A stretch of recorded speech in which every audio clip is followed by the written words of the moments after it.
Matin, Moïse dit à Israël, vous avez commis un grand péché. Maintenant, je monterai vers l'Éternel. Peut-être ferai-je un sacrifice ou propitiation pour votre péché. Exode 32:30. Et Moïse retourna au sommet, bien décidé à obtenir la grâce de son peuple. À Dieu, il confesse d'abord l'idolâtrie d'Israël, puis il ajoute, mais maintenant, pardonne leur péché, sinon efface-moi de ton livre. De fait, il offrait de se sacrifier pour Israël, de sacrifier tout ce pourquoi il avait laissé les plaisirs et les richesses d'Égypte. Autrefois, il avait choisi le chemin du renoncement à cause de la récompense. Depuis, dans la communion avec Dieu, l'esprit de sacrifice s'est emparé de lui à ce point qu'il oublie tout ce qui le concerne et renonce à la rémunération. On a dit que la communion était plus que l'association.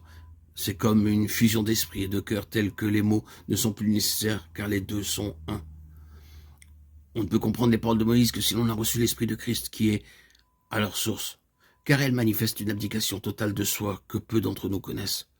Ceux qui sont entrés dans les souffrances de Christ pour l'Église, qui est son corps, savent quelque chose de ce qu'elle implique, car ils ont appris, selon leur mesure, à livrer leur vie à la mort, comme Christ.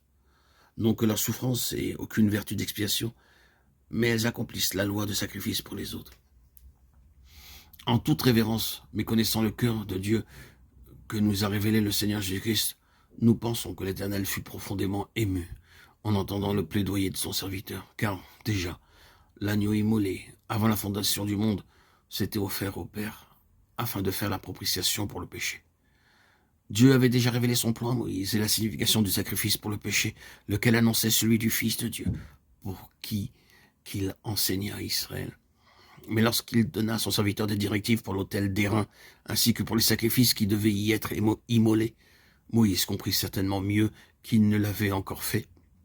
Pourquoi l'aspersion de sang, sans l'encadrement de la porte en Égypte, avait empêché que l'ange exterminateur pénétrât dans les demeures des Israélites, le sang d'un agneau immolé. Il voit maintenant le mal du point de vue divin, et il sait que le péché demande un sacrifice. Cette révélation a pénétré en son cœur. Aussi, réfléchissant sur la rébellion d'Israël, la pensée survient en lui que Dieu accepterait peut-être qu'il fût le sacrifice, et qu'ainsi il obtiendrait le pardon pour le peuple.